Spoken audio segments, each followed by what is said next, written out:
know everyone always says their marriage didn't start out this bad, but I promise you in my case it's completely true. I met my husband when I was in my early 20s, and we immediately fell in love. Our relationship moved quickly after that, and it wasn't long before we got married and settled down. I never saw any worrying signs. Everything was so normal and cliche. We had the house with the white picket fence. My husband was a lawyer and made a very steady income. There weren't any problems at all back then. A few years into our marriage, we had a son, and that only made things better. He was our pride and joy, and the three of us all got along great. Again, we were just a normal, happy family. Then everything started to change. Over the years, my husband became different. He started acting controlling and angry all the time. There were very few days where he didn't yell at me or our son, and he never used to yell before. I don't know what happened. He just went completely psycho somehow. It wasn't just his behavior either. He started shaving his head and face to make himself completely bald. It happened out of the blue too. One day he had a full head of hair and a beard, and the next day he was totally hairless. I didn't know what had gotten into him. At first, I just thought it was some bizarre midlife crisis, and he would eventually snap out of it. But he just kept getting worse. He acted like a lunatic more and more each day. I never knew what was going to happen next with him. One minute he would be calm, and then the next minute he'd be flying off the handle, or acting so immature that I would almost forget that he was in his 40s. My son and I actually became scared of him. After it had been going on for a while, I began to want a divorce. He just wasn't the man that I'd married anymore. The problem was that I was too scared to tell him, because I thought he would snap. If even little things could make him go into a rage, then I didn't want to find out what asking for a divorce would do. Still, I don't think that you could really say that we were married by that point. I avoided him as much as possible, and barely even spoke to him unless I had to.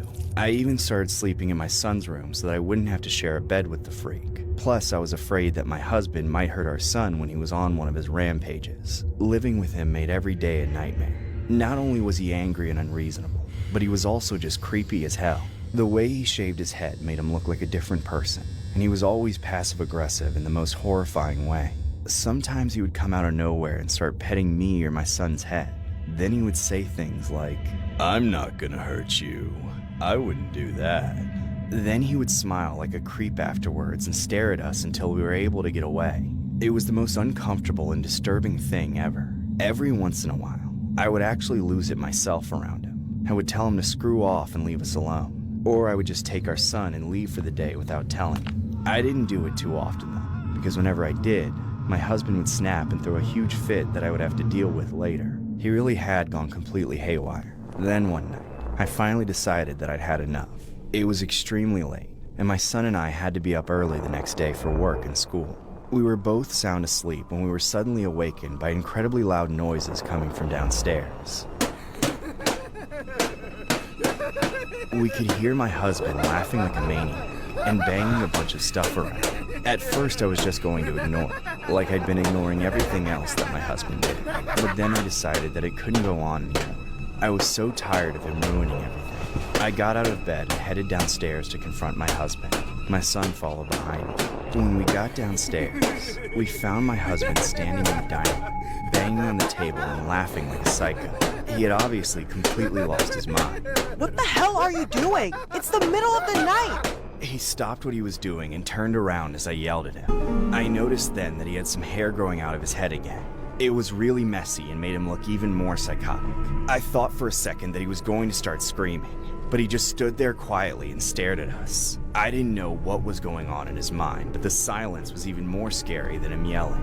As he continued to stare at us creepily, I slowly started backing away towards my son. What are you... Then, out of nowhere, he suddenly pulled out a knife and lunged at us.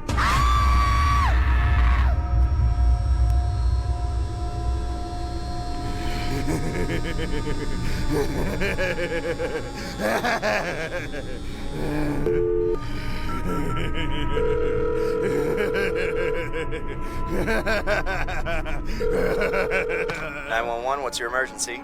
I think you better come over and clean up my family's mess. "What's the problem, sir? Did you or somebody else do something to them?" I'm not gonna hurt them. I wouldn't do that. Hello? Sir? All right? Hello? This story was inspired by a man named Alex Murdaugh, who appeared to have a shaved head and a prison jumpsuit in his booking mugshot. The man was notorious on the internet for looking exactly like the famous Mr. Clean, but more notable for his heinous actions. On June 7th of 2021, Alex was accused of taking out his family. He was a disgraced lawyer gone mad, and was sentenced to 2 consecutive life terms in prison and sent to one of the state's maximum security prisons. During the court hearing, Alex would repeatedly say something along the lines of, "I would never hurt them," over and over again. The judge said it was sad to see the defendant go from a lawyer who had practiced before him to a grieving father to a murderer.